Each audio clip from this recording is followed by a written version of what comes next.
అత్యాధునిక టెక్నాలజీతో నడుము మరియు వెన్నునొప్పికి treatment. Tejas spine care, Somajiguda, Sainikpuri, Gachibowli. నమస్తే, నేను Keshav. Welcome to Suman TV. India Pakistan match అంటేనే పీక్ స్టేజ్లో ఉంటుంది టెంపరేచర్. ఇప్పుడు ఫైనల్ మ్యాచ్లో రెండు దేశాలు తలపడుతున్నాయి. ఎవరు ఊహించిన విధంగా ఆసియా కప్లో మూడోసారి తలపడడం అనేది ఒక పెద్ద ఆసక్తికరమైన అంశంగా చూడాలి. సండే రోజు రాత్రి 8 గంటలకి ఇదొక హైలైట్ ఈవెంట్ కాబోతుంది. ఎవరు గెలవబోతున్నారు, ఎవరికి రాసులు నక్షత్రాలు అనుకూలంగా పనిచేయబోతున్నాయి, ఈ అంశాలను విశ్లేషించే ప్రయత్నం చేద్దాం. మనతో పాటు జ్యోతిష్య పండితులు బమ్మిడిపాటి రవికృష్ణ శర్మ గారు ఉన్నారు. రవికృష్ణ శర్మ గారు, నమస్తే అండి. నమస్కారం అండి. ఇండియా పాకిస్తాన్ మ్యాచ్ అంటే మామూలుగానే మన వాళ్ళకి హీట్ విపరీతంగా జనరేట్ అయింది. సో ఏంటి ఈ మ్యాచ్కి ఆదివారం జరుగుతుంది, రాత్రి 8 గంటలకు జరుగుతుంది. కాల నిర్ణయం ఏ విధంగా ఉంది ఈ మ్యాచ్కి సంబంధించి? ఇప్పటికీ ఆసియా కప్లో 2 మ్యాచ్లు జరిగాయండి. 2 మ్యాచ్లు కూడా టీవీలో చెప్పలేదు, కానీ 2 సార్లు గెలుస్తుందని చెప్పాము. 2 సార్లు గెలిచింది. ఇప్పుడు మూడోది రేపు జరగబోయే మ్యాచ్ ఏదైతే ఉందో తప్పనిసరిగా 40 నుంచి 50 పరుగులు, ఒకవేళ కనుక మన వాళ్ళు ఫస్ట్ బ్యాటింగ్ చేస్తే 40 నుంచి 50 పరుగులు తేడాతో గెలుస్తామండి. ఓకే. ఒకవేళ కనుక సెకండ్ బ్యాటింగ్ కనుక మనం చేస్తే 5 వికెట్లు, మినిమం 5 వికెట్లు కోల్పోయి మనం గెలుస్తాం. తప్పనిసరిగా 100కి 100 గెలుస్తాం. అంటే బ్యాటింగ్ ఫస్ట్ ఇండియా చేస్తే ఇండియా విన్నర్ అవుతుంది, అంతేనా? బ్యాటింగ్ ఒకవేళ పాకిస్తాన్ చేస్తే, పాకిస్తాన్ బ్యాటింగ్ చేసినా ఇండియా బ్యాటింగ్ చేసినా మొట్టమొదట కనుక భారత్ కనుక బ్యాటింగ్ చేసినట్లయితే 40 నుంచి 50 పరుగుల ఆధిక్యంతో గెలుస్తుందండి. ఓకే. సో చేజింగ్ లోకి వెళ్తే 5 వికెట్లతో గెలుస్తారు. ఒకవేళ కనుక చేజింగ్ కనుక వెళ్తే కనుక, అంటే రెండవ బ్యాటింగ్ కనుక మన వాళ్ళు చేసినట్లయితే కనుక ఒక 5 వికెట్లు మాత్రం కోల్పోయే అవకాశం ఉంది. 5 వికెట్లు మినిమం కోల్పోతారు. కానీ విజయం మాత్రం ఎట్టి పరిస్థితుల్లో భారత్కే ఉందండి. ఎంత అంటే పాకిస్తాన్, భారత్ 2 కంపేర్ చేసి కనుక చూసుకుంటే, అంటే గ్రహాల ఆధారంగా కానివ్వండి, ఇప్పుడు జరిగే గోచార రీత్యా కానివ్వండి, 80-20% ఉందండి అవకాశం. 20% అవకాశం ఉంది పాకిస్తాన్. ఓకే. ఒక 60-40 ఉన్నా కానీ కొంచెం టెన్షన్ ఉండేదేమో. ఎట్టి పరిస్థితిలో లేదు. 80-20. ఇండియా టీం ఇప్పటి వరకు ఆడినటువంటి విధానం ఇవన్నీ చూస్తే సగటు క్రికెట్ అభిమాని ఎవరైనా కానీ మీరు చెప్పినట్టుగా 80% ఇండియానే గెలుస్తుందని చెప్తారు. కానీ లాస్ట్ వరల్డ్ కప్ అనుభవం మనం చూస్తే అన్ని మ్యాచ్లు గెలిచి వరల్డ్ కప్ ఫైనల్ దగ్గర ఏం జరిగిందో కూడా మనం గమనించాం. సో ఇది మీరు రాసులు గ్రహాలు బలాల అనుకూలంగా చూసి చెప్తున్నారా, లేదంటే ఒక క్రికెట్ అభిమానిగా చెప్తున్నారా? సిచ్యువేషన్ ఆధారంగా మనం తీసుకున్నట్లయితే వరల్డ్ కప్ జరిగే నాటికి మనకి ఆపరేషన్ సింధూర్ జరగలేదు. ఓకే. ఆపరేషన్ సింధూర్ జరగలేదండి మనకి. ఎట్టి పరిస్థితుల్లో కూడా పాకిస్తాన్ చేతిలో మనం ఓడిపోయే అవకాశాలు లేవు. ఓకే. ఇది గ్రహాల ఆధారంగా కానివ్వండి, గోచార రీత్యా కానివ్వండి, సగటు అభిమానిగా కానివ్వండి, భారతీయుడిగా కానివ్వండి, ఓకే, మీరు ఏ విధంగా తీసుకున్నా సరే మనము అంటే భారత్ ఈ మ్యాచ్ లో ఓడిపోవడం అనేది జరగదు. కానీ ఒకటి, చివరి మ్యాచ్ లాస్ట్ మ్యాచ్ చూస్తే కనుక శ్రీలంకతో 202 పరుగులు కొట్టి కూడా భారత్ డిఫెండ్ చేసుకోలేకపోయింది. భారత్ బౌలింగ్ కొంత వీక్ అయింది. 2 ఆటగాళ్ళు గాయపడ్డారు. ఇటువంటి నెగిటివ్ ఫ్యాక్టర్స్ చెప్తున్నారు.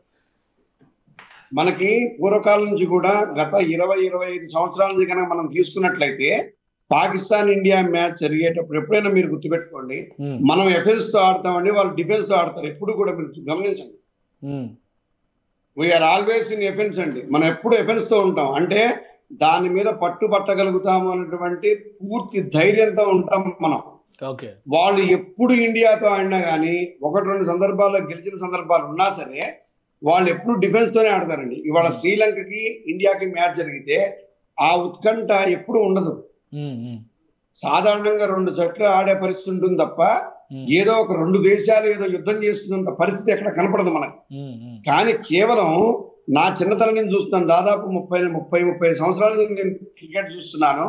ఈ 35 సంవత్సరాల నుంచి కూడా ఎప్పుడు పాకిస్తాన్తో జరిగినా అది చిన్న మ్యాచ్ అయినా సరే అదేదో భారత్ పాక్ యుద్ధంలాగానే భావించే పరిస్థితి మన క్రీడాభిమానుల్లో ఉంటుంది. క్రీడాకారుల్లో కూడా అదే భావం ఉంటుంది. ఖచ్చితంగా మన వాళ్ళు దిగేటప్పుడు కూడా 11 మంది కూడా అదే ఉద్దేశంతో సాధించాలనే తపనతోనే దిగుతారు ఖచ్చితంగా. ఒకవేళ 2-3 సందర్భాల్లో ఆస్ట్రేలియాతో కానివ్వండి, న్యూజిలాండ్తో కానివ్వండి, శ్రీలంకతో కానివ్వండి, ఇతరత్ర దేశాలతో ఆడినప్పుడు కొంత ఏమైనా లేజీనెస్గా ఆడి ఉండొచ్చు. కొన్ని సందర్భాల్లో లేజీగా ఆడటం, లేకుంటే కొన్ని ఈజీగా తీసుకొని ఓడిపోవడం, ఇవి జరిగి ఉండొచ్చు. కానీ పాకిస్తాన్తో మ్యాచ్ అనేసరికి పట్టుదల, తప్పనిసరిగా పట్టుదల.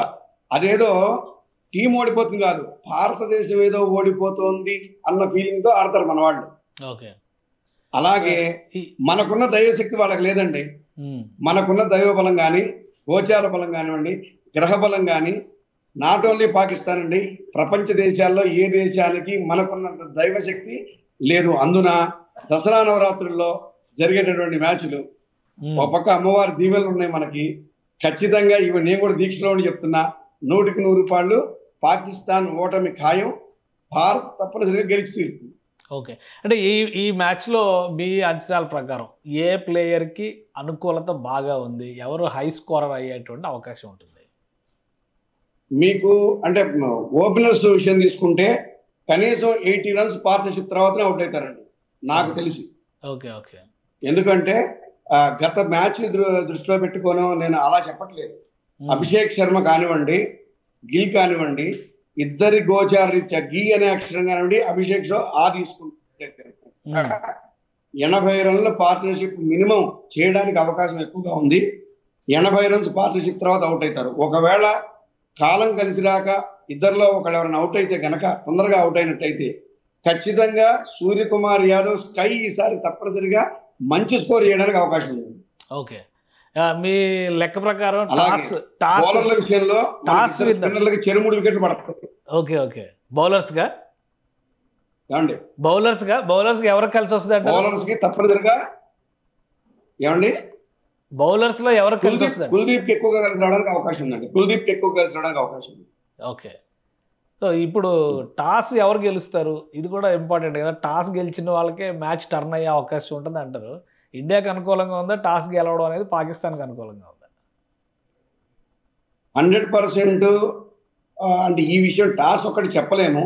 ఎందుకంటే ఇది గోచారానికి సంబంధించినటువంటి మనం ఏ జ్యోతిష్య పండితులు చెప్పలేడు కూడా, టాస్ అని చెప్పలేడు. ఇదేదో చిలక ప్రశ్నలాగా చెప్పచ్చు. కానీ అవకాశం మాత్రం 70% ఇండియా కంటే 30% పాకిస్తాన్ టాస్ గెలవడం. ఓకే, మీరు పెట్టినటువంటి అంచనాలు లెక్కలు అన్ని చూస్తే కూడా ఇప్పుడు ఆన్లైన్లో ఇంకా చెప్పాలంటే ఏఐ టూల్స్ చెప్తుంది కూడా 83% ఇండియాకి అనుకూలం అని చెప్తున్నాయి. మరి మీ జ్యోతిష్యము ఇవి 77% ఇండియాకి అనుకూలం, 23%. ఇప్పుడే ఫోన్ వచ్చింది, నేను దీక్షలో ఉన్నాను, పూజలో ఉంటే ఫోన్ చేశారు. నేను అవేమి నాకు టచ్లో లేను, నేను ఇంతవరకు తెలియదు కూడా. ఖచ్చితంగా ఏంటంటే ఇది ఆపరేషన్ సింధూర్ని కూడా మనసులో పెట్టుకుని ఆడే ఆట అండి ఈసారి ఆడేది.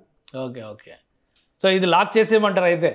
ఎందుకంటే మీరు చెప్పే మీ అభిప్రాయాన్ని బట్టి, షేక్ హ్యాండ్ ఇవ్వలేదు ఏమి వాళ్ళకి, మీ అభిప్రాయాన్ని బట్టి ఆడియన్స్ కూడా రియాక్షన్స్ ఉంటాయి ఈ రిజల్ట్ పైన ఆధారపడి. సో ఇది లాక్ చేసేసి ఇండియా గెలుస్తుంది. జ్యోతిష్ శాస్త్రం 80% చెప్తే దెబ్బతిన్న పులి తీర్చుకునేటువంటి పగ వేరే ఉంటుందండి. ఓకే ఓకే, ఆ ప్రతీకారం వేరే ఉంటుంది. తప్పనిసరిగా ఆ ప్రతీకారం తీర్చుకుంటాం, ఖచ్చితంగా మనం గెలుస్తున్నాం. రైట్, థ్యాంక్ యూ శర్మ గారు, మీ అభిప్రాయాలు తెలియజేస్తున్నారు. ఇది జ్యోతిష్ శాస్త్రం ప్రకారం చూస్తే ఇండియాకి 80% వరకు అనుకూలత ఉందని చెప్పని శర్మ గారు చెప్తున్నారు. అలానే ఏఐ టూల్స్లో చూసినా కానీ ఇండియాకి 77% అనుకూలత ఉందని చెప్తున్నారు. మొత్తంగా చూస్తే ఈ మ్యాచ్ చాలా కీలకమైంది. 3వ మ్యాచ్ గెలవడం ద్వారా ప్రతీకారం తీర్చుకోవాలని అటు పాకిస్తాన్ కూడా తహతహలాడుతుంది. కాబట్టి ఒక టఫ్ ఫైట్ ఉంటుంది. సో ఇది సైంటిఫిక్గా కాదా అనేటువంటి అంశాల కంటే ఆసక్తిని దృష్టిలో పెట్టుకుని చేస్తున్నటువంటి వీడియో మాత్రమే అని గమనించగలరు. సుమన్ టీవీలో మీ పర్సనల్ అండ్ బిజినెస్ ప్రమోషన్స్ కోసం కింది నెంబర్కి కాంటాక్ట్ చేయండి.